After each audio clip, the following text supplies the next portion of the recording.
이번 시간에는 5장 원운동과 중력의 예제를 풀어보겠습니다. 자, 첫 번째로 등속 원운동이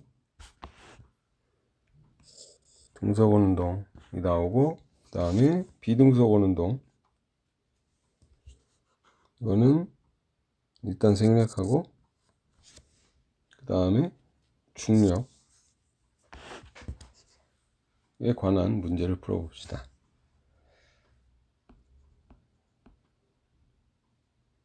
자, 주요 용어 등속 원운동. 속력이 일정하고 원운동을 하는 것이죠. 등속력 원운동. 속도가 일정하다는 얘기가 아니죠. 속도가 일정하다는 얘기는 방향도 바꾸지 않는다는 얘기니까 원운동을 할 수가 없죠. 원운동이 아니죠.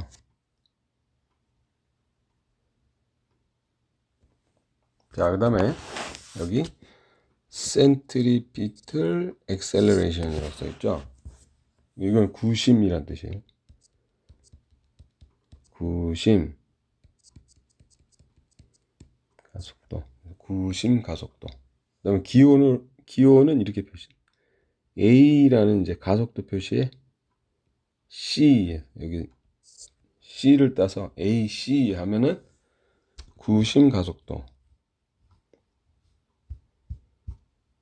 그 다음에 진동수 1초에 몇 바퀴나 도는지 기호는 F로 나타내고, 그 다음 주기는 한 바퀴 도는데 얼마나 시간이 걸리는지. 그래서 이 둘은 역수 관계예요.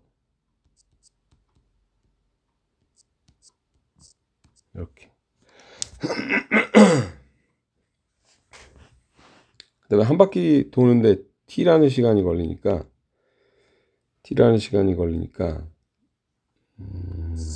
이거 보세요. T라는 시간이 걸리니까 거리에다가 시간을 나누면 이게 속도죠. 그죠? 속력이죠. 그러니까 이제 원운동을 할 때 한 바퀴 도는 거리가 2πr이죠. 그죠? 2πr. 속도의 크기가 원운동 속도의 크기 얘기하는 거예요. 2πr 한 바퀴의 거리를 t라는 시간을 걸려서 회전하는 거죠. 그러니까 t분의 2πr 이게 이제 속도가 되겠어요. 그다음에 이제 만류 인력의 법칙. 이게 바로 중력 법칙이죠. 중력 법칙은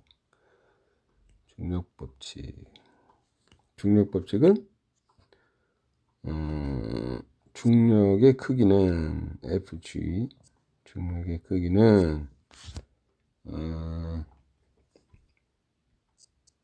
두 물체 사이의 중력, 질량을 가진 두 물체 사이에는 중력이 존재하는데, 서로 이제 이 중력이라는 힘으로 이제 끌어당기는 거죠. 그래서 두 물체 사이의 거리 제곱에 반비례하고 멀면 멀수록 서로 당기는 힘이 작아진다. 그 다음에 각각의 질량에 비례한다. 그 비례상수가 G예요. G는 아주 작아요. 10의 마이너스 막 많이 제곱. 여기서 역제곱 법칙이라는 거는 거리 얘기하는 거야.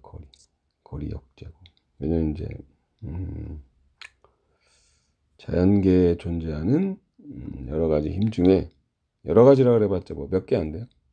작게 나누면 3개, 많게 나누면 4개.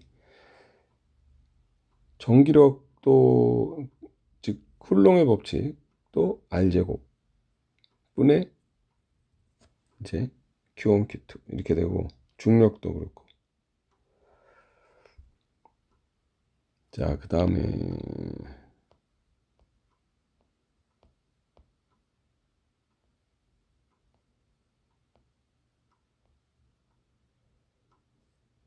자, 원운동의 기본적인 것만 봅시다.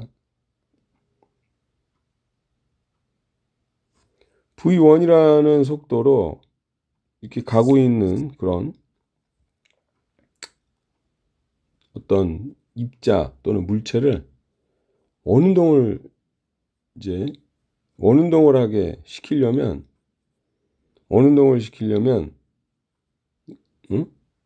이거를 방향을 바꿔줘야 돼요.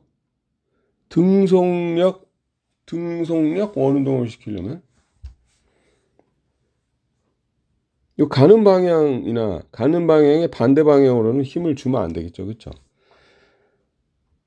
그래서 가는 방향으로의 힘은 오른쪽이고, 가는 방향의 반대 방향으로 하면 이제 감속을 하겠죠. 이도저도 아닌 방향으로 힘을 주면 이게 방향을 트는 거예요. 흔히 하는 말로 커브 튼다 그러죠, 그죠? 그 힘의 방향이 바로 미는 것도 아니고 얘를 당기는 것도 아닌 요 가운데 방향, 중심 방향이다, 그런 얘기. 중심 방향으로, 원의 중심 방향으로 이 물체를 당겨주면 얘가 잠시 후에 V2 방향으로 이렇게 방향을 틀었죠, 그죠? 방향을 틀었다.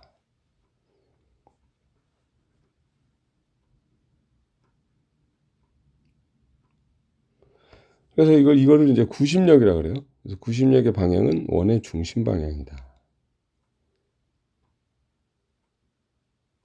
그다음에 중심에서부터 이 원운동하는 물체까지의 거리를 R이라 그러고, 여기다가 이제 벡터를 붙여주게 되면 위치를 나타내는 거예요. 방향을 나타내는 거예요. 화살표를 이렇게 딱 그려줄 수 있겠죠, 벡터니까. 이렇게.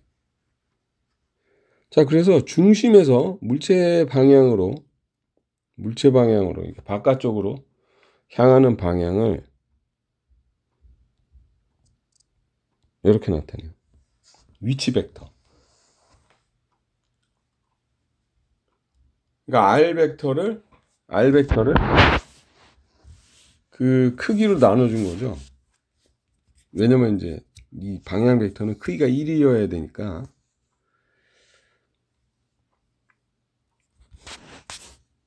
그래서 방향이 결정됐고, 이제 벡터는 이제 하나 더 크기도 알아야 되겠죠, 그죠? 크기는 뭐냐? 속력이 빠른 물체이면 어떤 그 원운동을 시키고자 하는, 원운동을 하고자 하는 그 물체의 속력이 빠르면 빠를수록 더 큰 힘이 필요해요. 더 큰 힘이. 그 다음에 반지름을 작게 하면 작게 할수록 또 더 큰 힘이 필요해요. 왜냐면 힘을 조금만 주면 이렇게 가다가 그다음에 뭐 이렇게 조금만 이렇게 해서 어때요?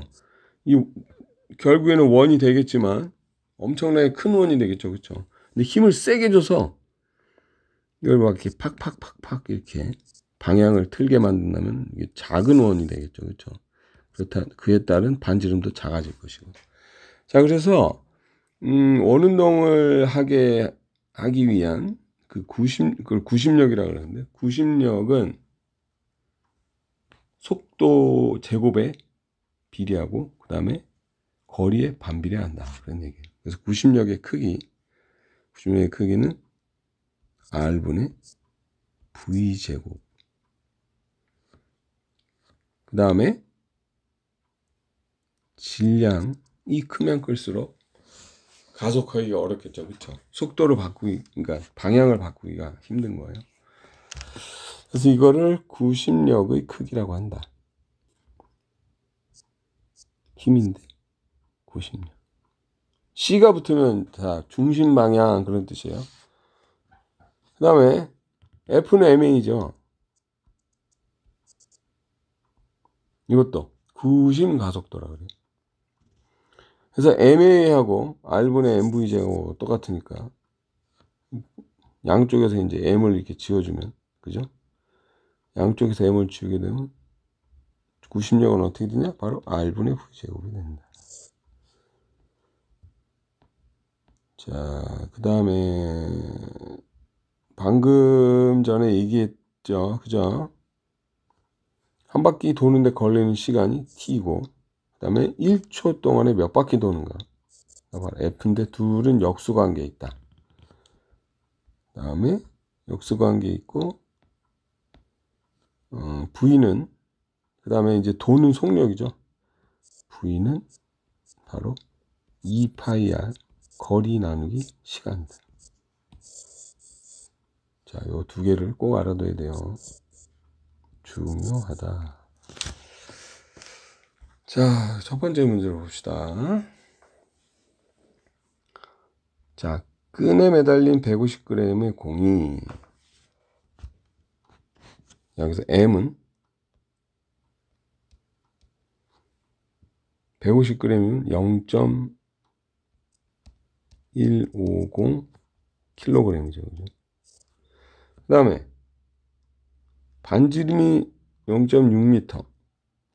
그럼 R은 0.6m. 그 다음에 1초에 2번 돈다 그랬으니까 이게 바로 F예요. F는 2번.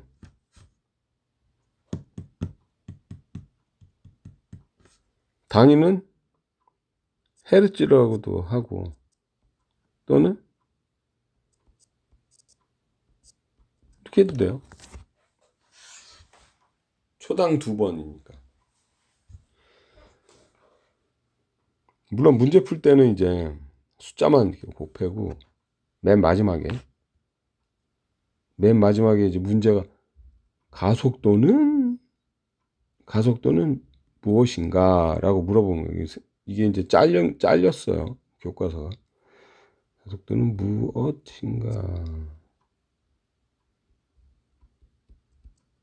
무엇인가. 그 가속도를 구하는 거니까 맨 마지막에는 단위가 어떻게 돼요?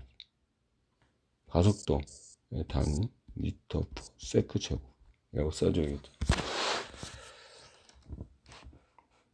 자, 그래서 가속도의 공식은 어떻게 돼요? 가속도, 구심 가속도.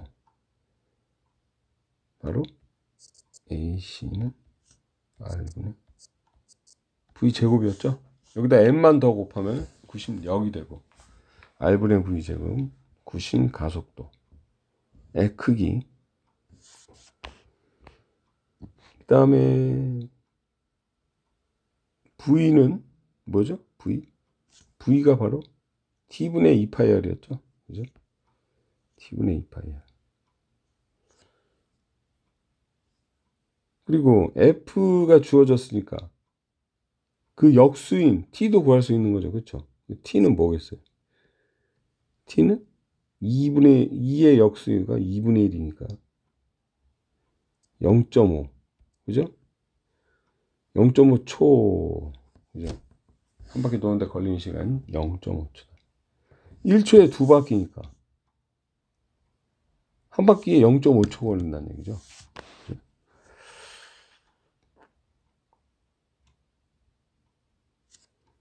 자, 그래서 R분의 V가 뭐라 그러죠? V는 2파이 R 나누기 T라 그랬죠. 그죠? 그러니까 2파이 R 나누기 T의 제곱. 그죠? 다시 쓰면 T제곱이 밑으로 오고 T제곱 R분의 4파이 제곱. 그죠? 4파이 제곱. 그 다음에 R제곱. 그래서 요거 지워지고, 그래서 T제곱분의 4파이 제곱 R이다.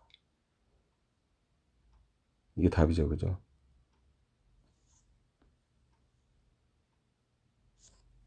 그러면은 이거 한번 대입해서 구해봅시다. 4파이 제곱 곱하기 R이 0.6이라고 했죠. 그다음에 T가 0.5라고 그랬죠. 0.5를 제곱하면 0.25, 그죠? 맞나? 2분의 1을 제곱하면 4분의 1이니까 0.25, 그죠? 0.25. 계산기로 이제 계산해보면 되겠죠? 계산은 제가 해볼게요. 4 곱하기 파이 제곱 곱하기 0.6 나누기 0.25는 94.748이니까 94.75인데 그렇다고 5라고 반올림하면 안 되죠, 그죠? 이게 무슨 말이냐면은 이게 답이 계산기를 눌러보니까 94.748이 나왔어요. 그러면은 여기서 이제 소수점 첫째 자리까지 쓰는 거예요. 쓰는데 여기서 반올림을 해야지. 여기서 또 반올림 하고 또 이건 안 돼요. 무슨 말인지 알겠죠? 여기는 다 잊어버려요, 뒤에 거는. 그래서 여기서 반올림을 한다. 왜 그러냐면은 이 뒤에가 만약에 50이 넘는다? 50 이상이다 그러면은 이게 8이 되는데 반올림에서 8이 되는데 48이잖아. 그죠? 그러니까 아직 반올림을 할 수가 없다. 그리고 쉽게 얘기해서 748에 가장 가까운, 그러니까 0.748에 가장 가까운 수는,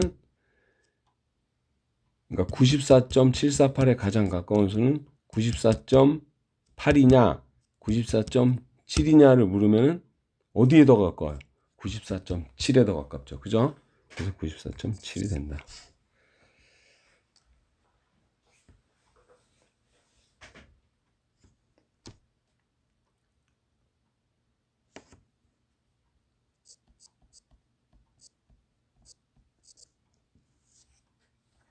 단위는 미터/세크 제곱.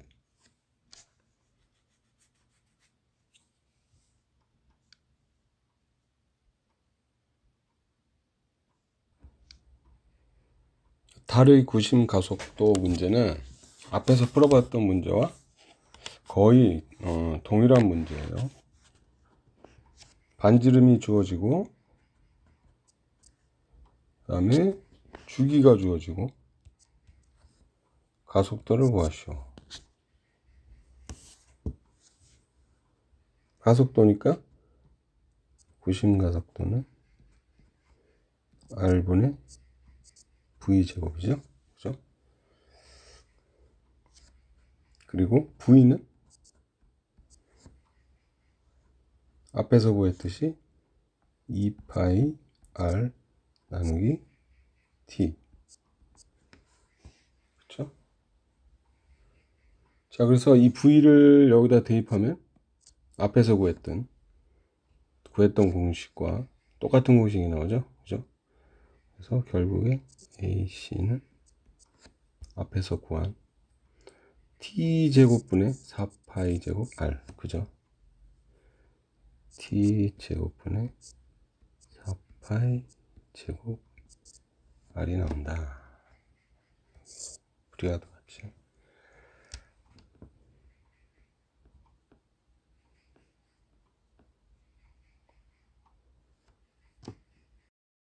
예제 5.4는 조금 어려운 문제예요.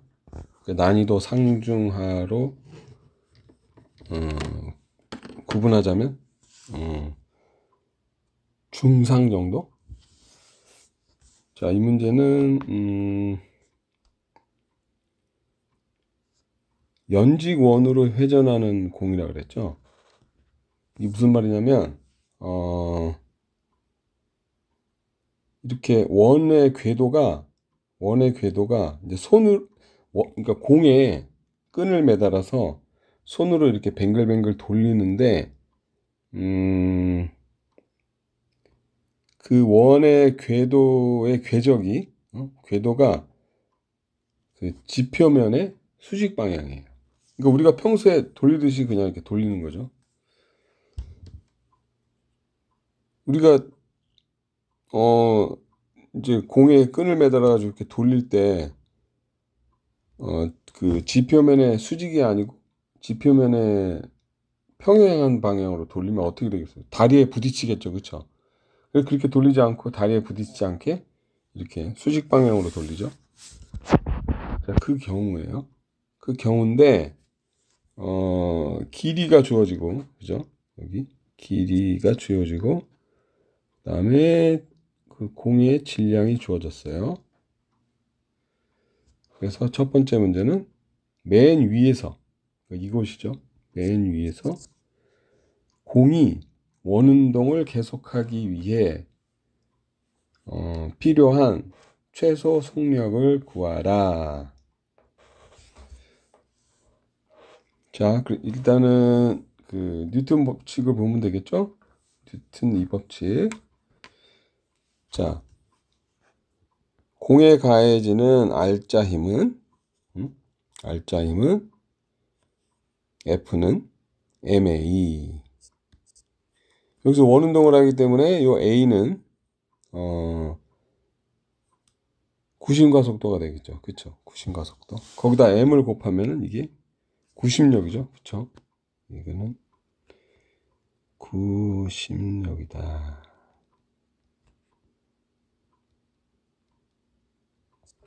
구심력이 된다. 자, 그래서 알짜 힘을 한번 봅시다. 요 알짜 힘이 어떻게 구성되어 있는지. 그래서 이 오른쪽에 그림을 보면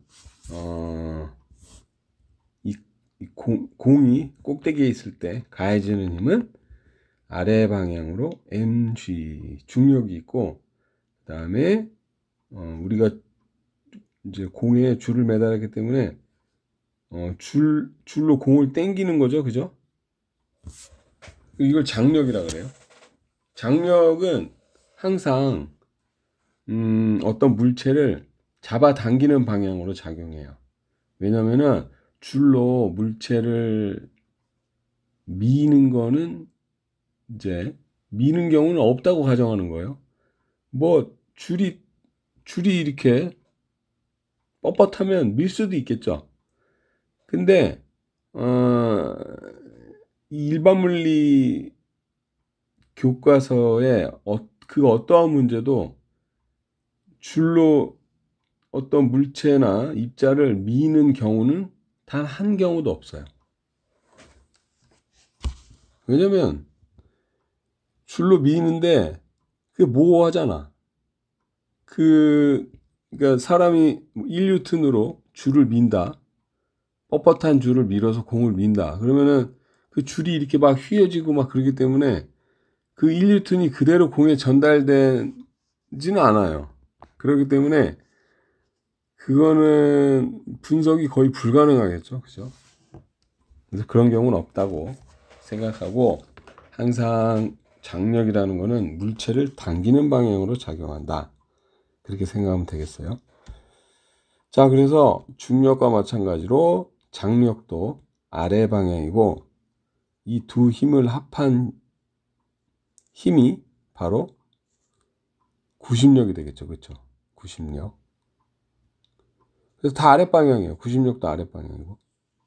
그래서 이 아래 방향을 플러스로 생각해도 되고, 아니다, 나는 아래 방향은 무조건 마이너스다. 그러면 그렇게 생각해도 돼요. 왜냐면은 자, 장력도 마이너스, 그 다음에 중력도 마이너스, 구심력도 마이너스. 그럼 다 마이너스면은 양변에 다 마이너스로 곱해주면은 결국에는 다 플러스가 되잖아. 그죠? 이리 생각하나 저리 생각하나 똑같다. 그런 얘기예요. 자, 그래서 이 식을 보면은, 요 식을 봅시다. 요 식을 보면은, 속도가, 여기 속력이, 이 뱅글뱅글 돌아가는 속력이 빠르면 빠를수록, 빠르면 빠를수록, 여기 mg라는 거, 중력은 어떻게? 딱 고정돼 있죠. 그쵸? 물체의 질량 곱하기 중력 가속도 9.8 이렇게 딱 고정되어 있는 거죠. 그렇기 때문에 V가 크게 되면은 여기 V가 크게 되면은 장력이 커지는 거예요. 왜냐? V가 커지면 빠르게 원운동을 하는데 그 빠르게 원운동을 하기 위해서는 구심력이 그만큼 세져야 돼요. 그래서 그 구심력을 장력을 늘려서 그 구심력을 만들어야 되겠죠. 그쵸? 그런데 반대로 V가 점점점 작아져서 장력이 필요 없게 되면 어떻게 될까요? 그럼 장력은 0이 되겠죠. 그죠? 장력이 0이 되고 오로지 중력만 가지고 구심력이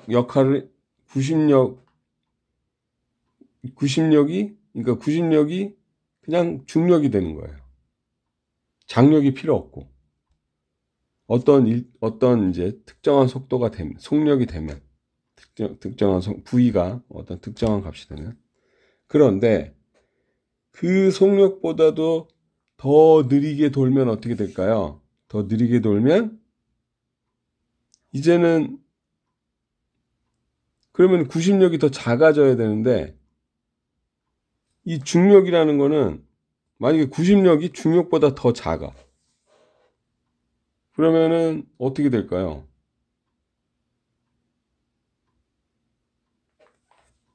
이게 원운동을 하지 못하고 이 공이 이렇게 원운동을 하는 게 아니고 이렇게 떨어져 버리겠죠. 그쵸? 왜냐면 중력이 더 그러니까 그러니까 중력 때문에 공이 아래 방향으로 더 구심력보다 더 큰 힘을 받기 때문에 더 이상 원운동을 하지 못하고 그 원 궤도가 깨지는 거죠. 그쵸? 자, 그래서 원운동을 하기 위한 최소 속력은 바로 장력이 0일 때이다. 장력이 0일 때 V값을 구하면 된다. 그런 얘기예요. 자, 그래서 다시 식을 쓰면 V제곱 mv제곱 나누기 r이죠. 는 mg 이렇게 되겠죠. 그렇죠? f는 0이니까. 그래서 양변에 m을 지우고 양변에 r을 곱하고 그 다음에 양변에 루트를 씌우면은 왼쪽에 이제 v만 남겠죠. 자, 그래서 v는 루트 rg가 된다.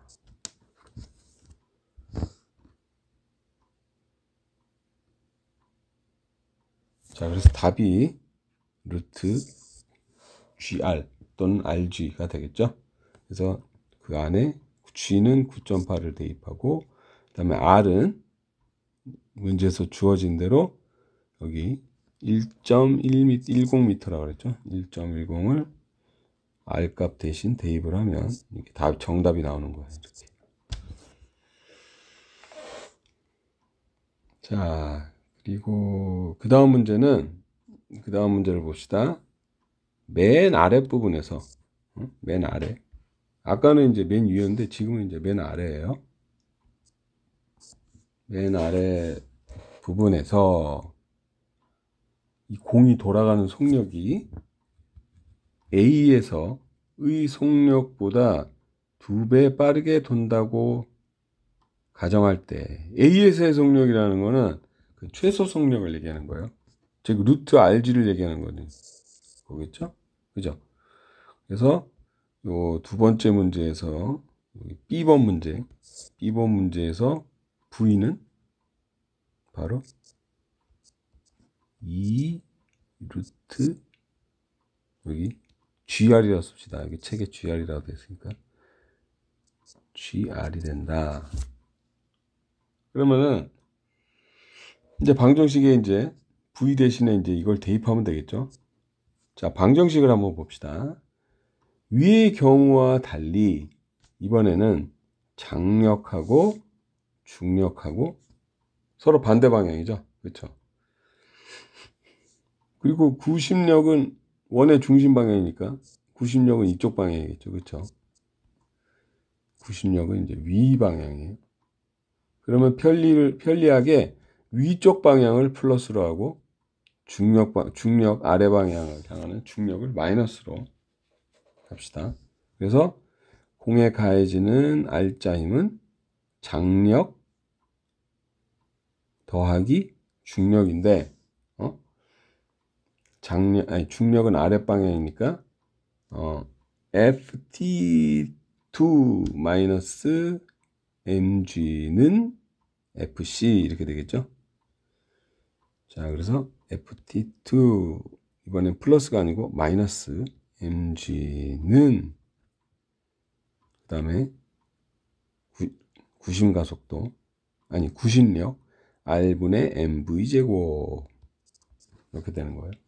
여기다가 이제 여기 V2라고 써진 거 대신에 여기 V를 대입하고 그다음에 문제에서 구하기를 원하는 게 뭐냐면은 장력을 구하라 그랬어요. 장력. 그러니까 FT 장력은 요 mg를 이쪽으로 이항시키고 자, mg 더하기 m 그 다음에 v제곱 분자가 v제곱이죠. 그죠? 4gr 나누기 r 하면 이제 이거 지우고 그러면 어떻게 돼요? 이게 뭐예요? mg 더하기 4mg죠. 그죠? 그러니까 5mg가 되죠. 그 답이 5mg. 그래서 이게 답이다. 5mg.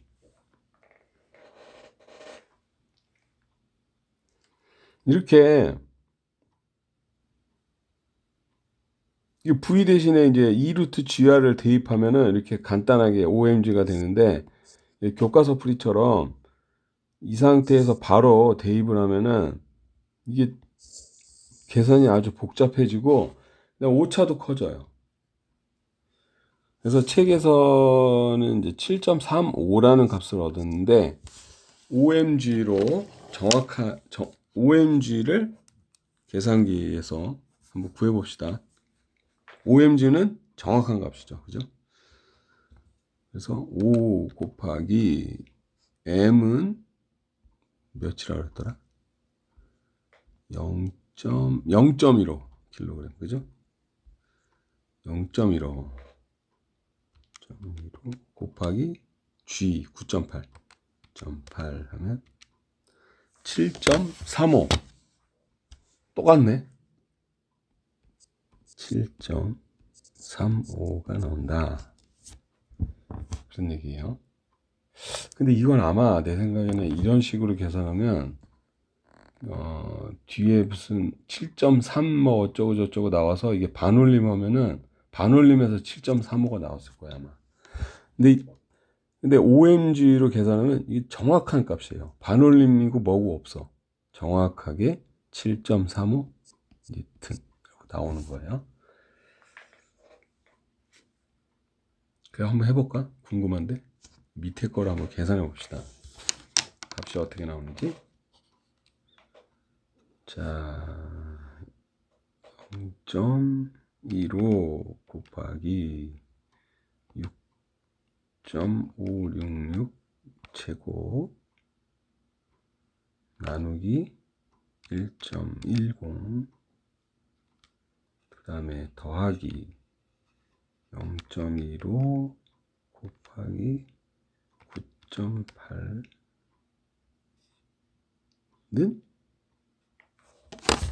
계산기 넣고 눌러봤더니 7.3 4 8 9 이렇게 나왔어요.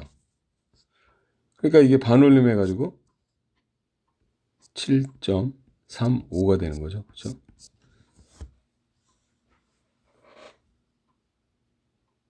근데 사실은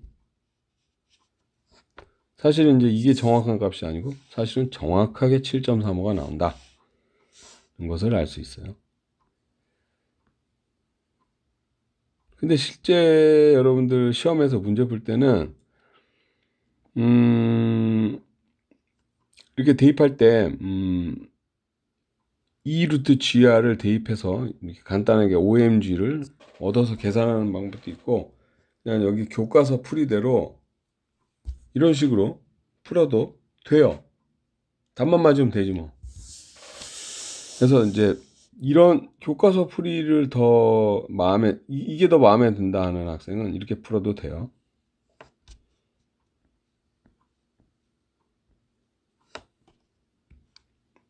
자, 방금 예제 5.4를 풀었는데 여기 별이 있는 거 잘 봐요.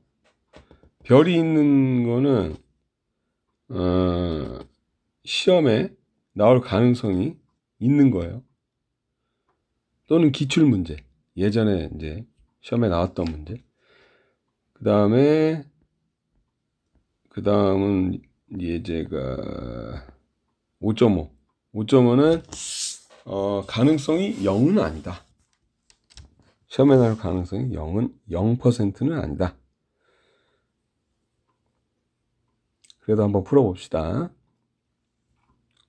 나는 0% 아니 이거 뭐 시험에 나올 확률이 크지 않은 건 나는 관심이 없다 하는 학생은 넘어가면 되겠죠.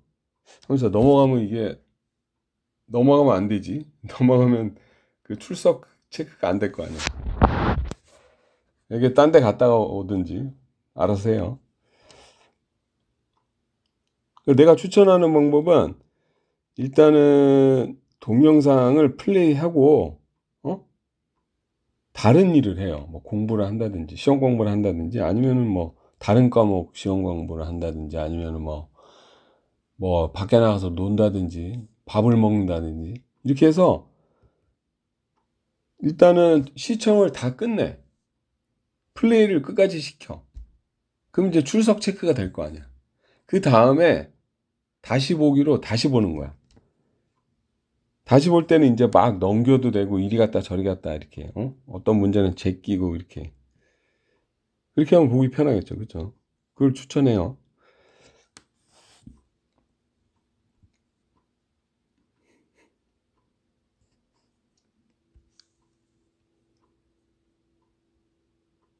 자, 예제 5.5는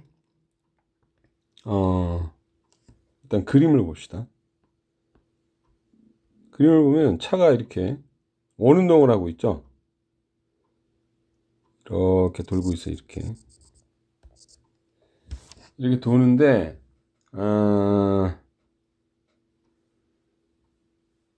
차가 어떻게 이렇게 도냐? 바로 마찰력 때문에 이렇게 도는 거예요. 차가 마찰력 때문에.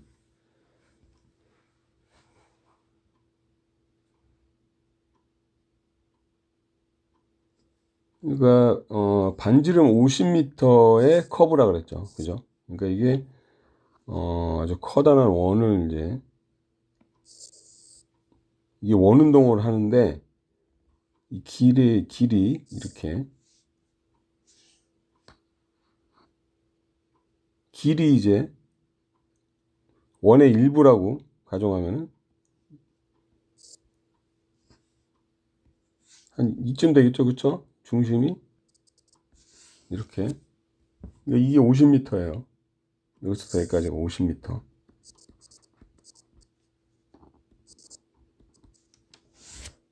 그런 얘기예요. 근데 50m에 너무 50m는 중요한 게 아니고 이걸 이제 R이라고 그럽시다. 자, 그러면은 이렇게 원운동을 하려면 원운동을 하려면 구심력이 필요해요. 어느 방향으로 필요하냐? 바로 원의 중심 방향으로 구심력이 필요하다.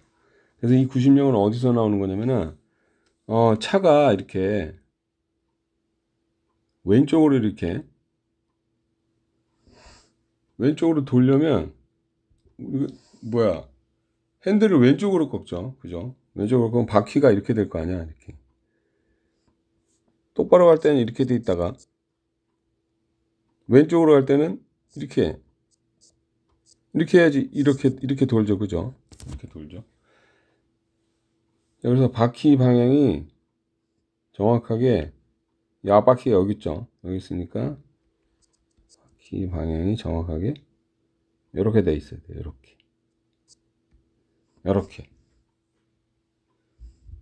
이렇게 되면은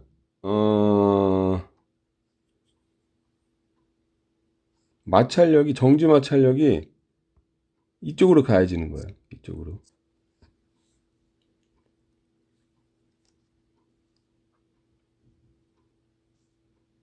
그래서 그 정지 마찰이 이제 어떤 그 수업 시간에 설명했듯이 탁자가 이렇게 있어요. 강의실에 이렇게 탁자가 있죠. 그래서 이거를 처음에 약한 힘으로 밀다가 점점점 이렇게 힘을 더 세게 주면은 언젠가는 움직이죠. 그렇죠? 그래서 그러니까 정지 마찰력이 점점점 커지다가 그 움직이기 직전에 가장 클 때를 최대 정지 마찰력이라고 했어요. 그래서 그 최대 정지 마찰, 그러니까 이 회전 운동을 하는데 필요한 구심력이 최대 정지 마찰력을 넘어가게 되면 더 이상 구심력 역할을 하지 못하고 미끄러지겠죠. 그렇죠? 미끄러지면서 더 이상 이렇게 회전을 하지 못하고 차가 그냥 똑바로 가겠죠. 이렇게 똑바로. 그죠?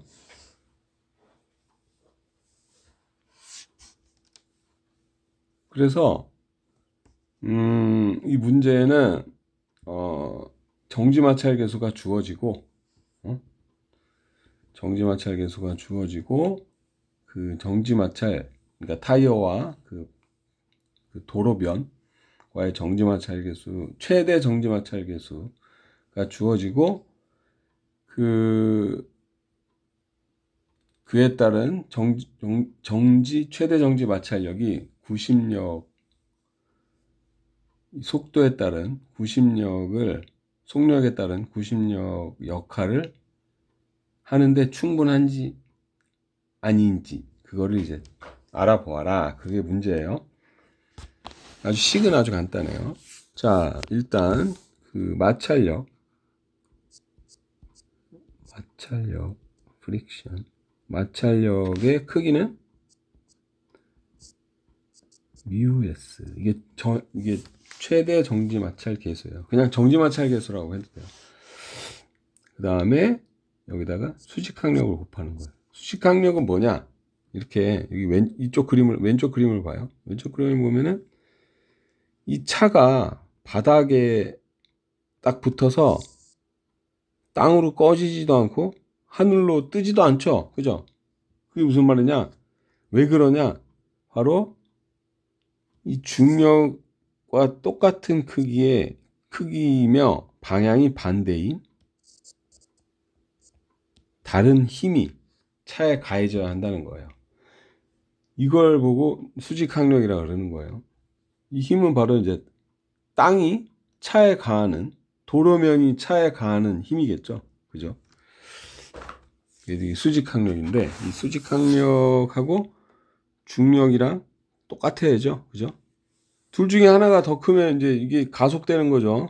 알짜임이 0이 아니기 때문에 아래의 방향에 이제 알짜임이 0이 아니니까 차가 막 뜬다거나 땅으로 가라앉는다든가 그런 일이 일어날 거 아니야. 자, 그래서 수직항력은 수직 항력의 크기는 다름이 아닌 mg다. 방향은 위쪽 방향. 그죠?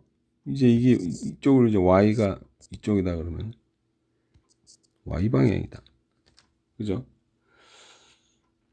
자, 그래서 마찰력은 mg. 이걸 다시 쓰면 어떻게 돼요? mu s mg가 되겠죠. 그렇죠? mu s mg. 그렇죠? 너무 지저분하게 풀었네 이거.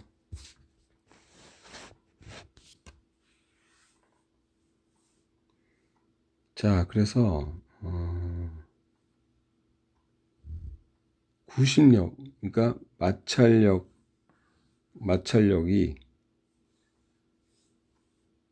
그러니까 최대 정지 마찰력을 구하고, 그 다음에 이런 원운동을 하기 위한 구심력을 구하고, 그래서 그 마찰력이 구심력보다 큰지 작은지만 보면 되는 거예요. 그쵸? 자, 그럼 두 개 다 구해야 되겠네. 그러면은 일단 마찰력은 구했죠. μs mg라고. 그 다음에 구해야 될 거는 빈 공간이 여기다 구합시다. 그 다음 구해야 될 거는 이걸 지우고 여기다가 합시다. 다 지우자.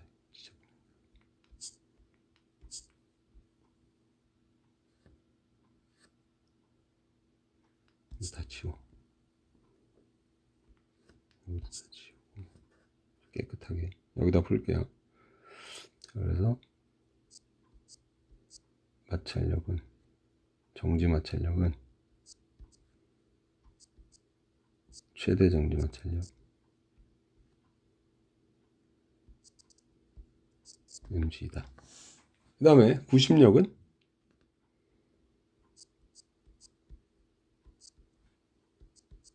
잘 알죠? mv 제곱 나누기 r. 그렇죠? 그래서 두 개를 각각 계산해서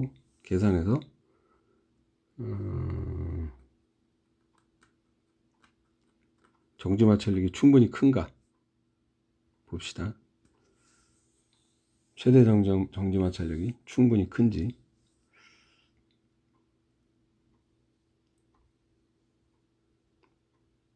그냥 이거 뭐 대입하고 그냥 계산만 하면 되는 거는. 이 값을 1000kg. 자, μs가 두 가지 경우가 있어요. μs가 0.6일 때와 0.25일 때. 여기 보면 A번 도로면이 건조해서 정지 마찰 계수가 충분히 클 때, 0.6일 때. 근데 두 번째는 도로면에 얼음이 얼어 있어서 정지 마찰 계수가 작아요. 0.25일 때. 이 두 개 따로따로 계산해야 되겠죠? 그죠? 자, 구심력을 먼저 계산해 봅시다. 구심력은 m이 여기다 다시 쓸게요. m은 1000, r은 50m,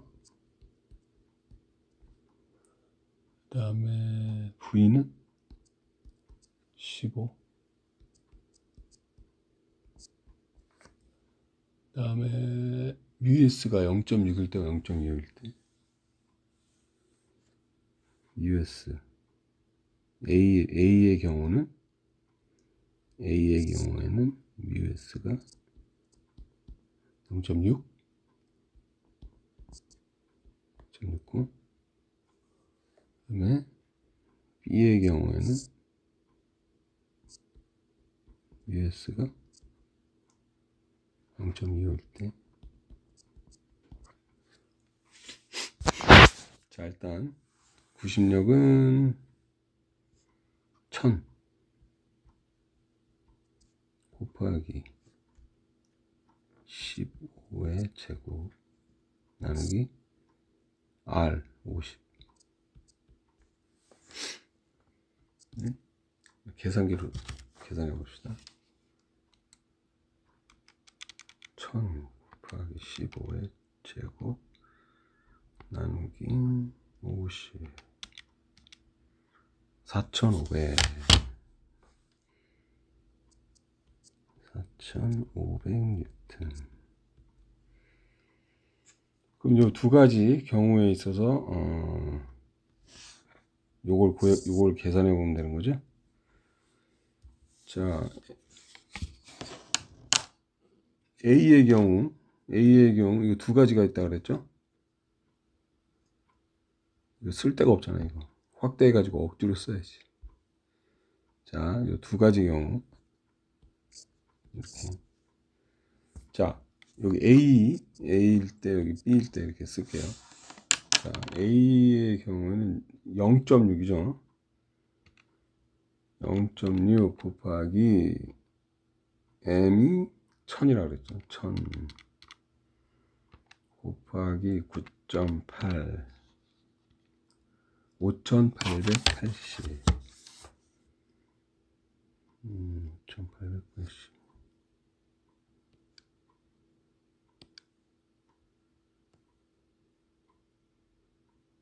가늘게. 그래서 5880뉴턴. 그 다음에 0.25일 때는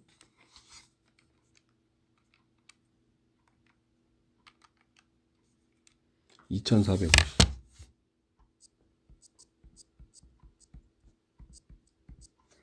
그래서